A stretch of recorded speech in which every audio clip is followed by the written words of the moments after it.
Hi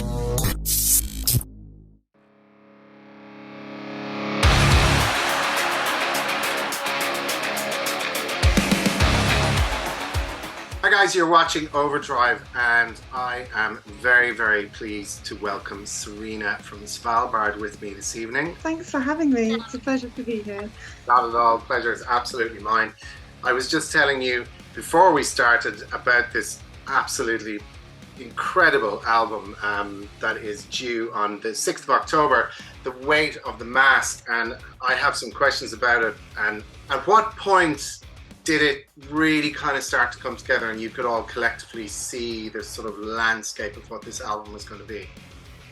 Do you know what? I feel like this album didn't fully come together until we were recording it in the studio, because we were changing songs and changing ideas right up until we actually went into the studio.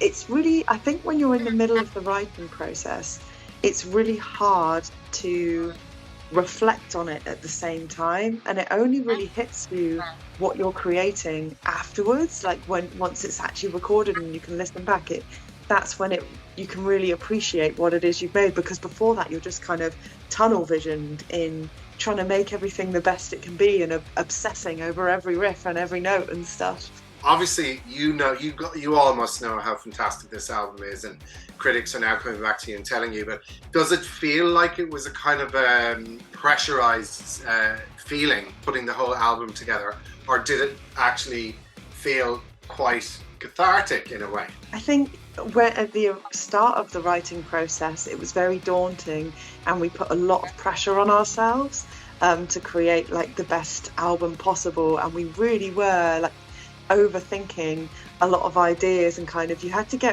grow a really thick skin to be in the Svalbard rehearsal room when we're jamming, because not every band member is going to like all your ideas, and a lot of them end up on the cutting room floor and stuff like that. So we definitely felt like we really wanted to live up to this expectation of being a nuclear blast band and what it means to release an album on a record label that means so much to us.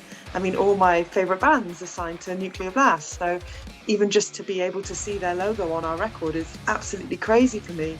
And then I think the catharsis followed afterwards. That was what took place when we were actually recording the songs in the studio, and then it's like, okay, they're complete, they can't be changed, no one can change where that riff goes or that drum beat goes. They are locked in, and now we can just let loose and scream my head off and play the riffs and just make it as kind of emotive as possible, really. Like now when you look back on it, do you think, God, there was no need for all that tremendous amount of pressure? It's an interesting one. I think a lot of that pressure, if I reflect on it now, came from perhaps a feeling of imposter syndrome that comes from just like every creative person is filled with self-doubt.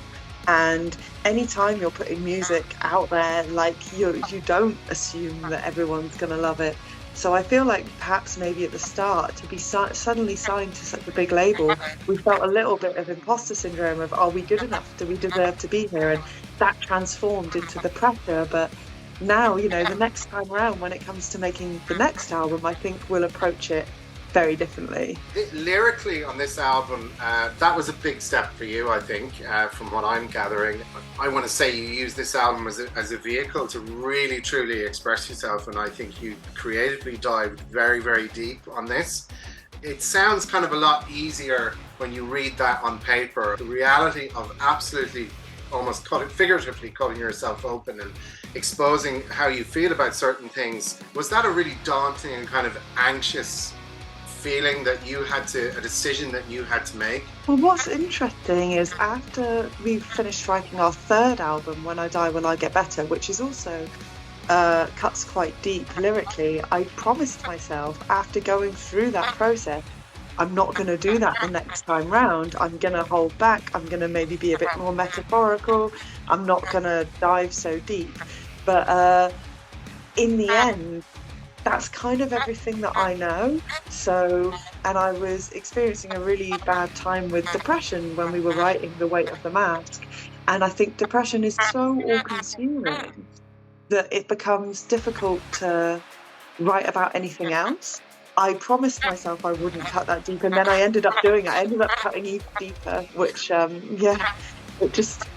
it's almost like I can't stop myself from being so kind of brutally honest with my lyrics. But then I also think that's important, because lyrics that are really honest and kind of cut that deep are also the kind that really resonate with other people who are struggling, and that's definitely one of the things that I would like our songs to do, is to be there for other people who are struggling.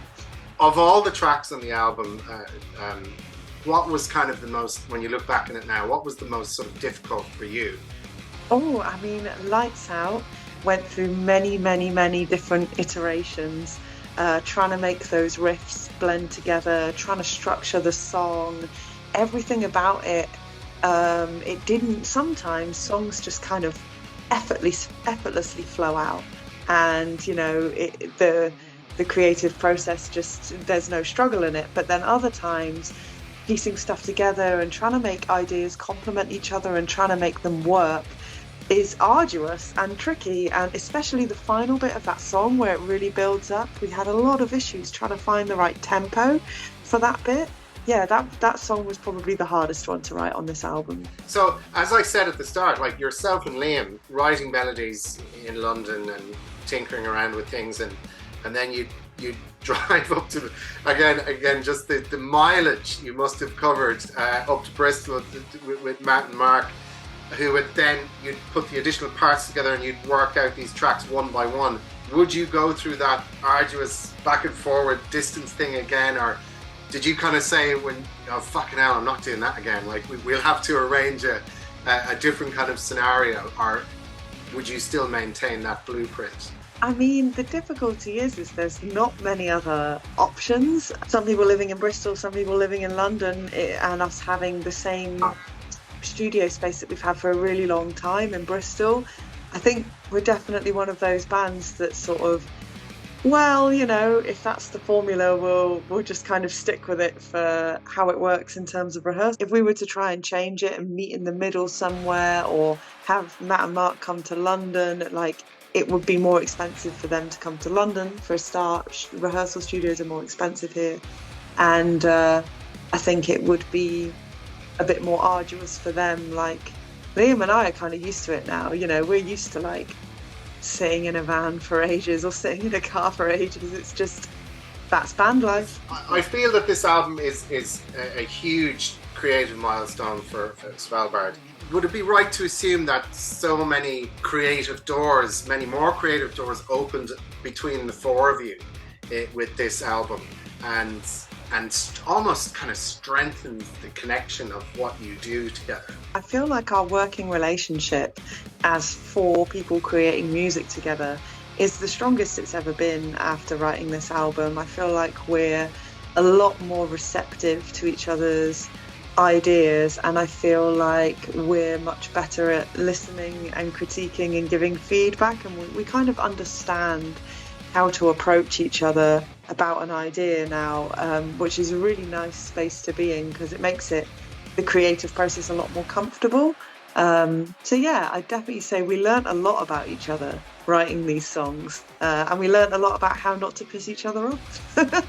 Looking back into when you started, putting your own shows on, the amount of blood, sweat, tears, brine that went into it, if there was something that you could change in this business that raises issues and has done over the years, what would you like to see become a bit more accessible for bands that are rising up? I feel like more financial support for unsigned bands and just the arts in general in the UK would be amazing, to help them with getting shows outside of their hometown, or transportation, or equipment, or all the things. There's so much you have to invest into a band to get it off the ground, and that financial situation acts like a barrier. It means the people who can't afford it can't then grow as a band, because they can't do all these things. And it's just, I would love to see as well more support from the government for DIY and small venue promoters. Like with the album set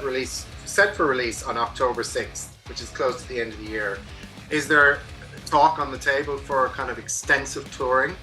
That's hopefully the plan. Yeah, just trying to get everything prepared and lined up and confirmed. But yeah, we would love to get to some countries that we've never played in before. We would love to do bigger tours. We would love to like support a bigger band as well, you know, like do play some big crazy venues and feel like James Hetfield. That's that would be fun.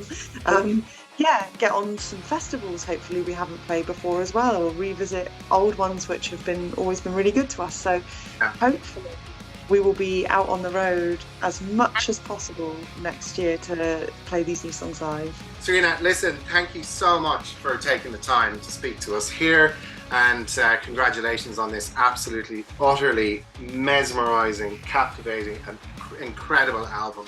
It is just fantastic, and everybody out there, you're going to get to hear this. I mean, the singles are coming out slowly, the ones that have been released, but on October 6th it all comes out, and it's a real headphone. Put that on, put those headphones on and go for a walk out amongst the autumn changing of the seasons. It's a beautiful album. But look, thank you so much for your time, and I wish you all the best of luck, and we'll hope to see you over here in Ireland sometime soon. Thank you so much. It was lovely to talk to you.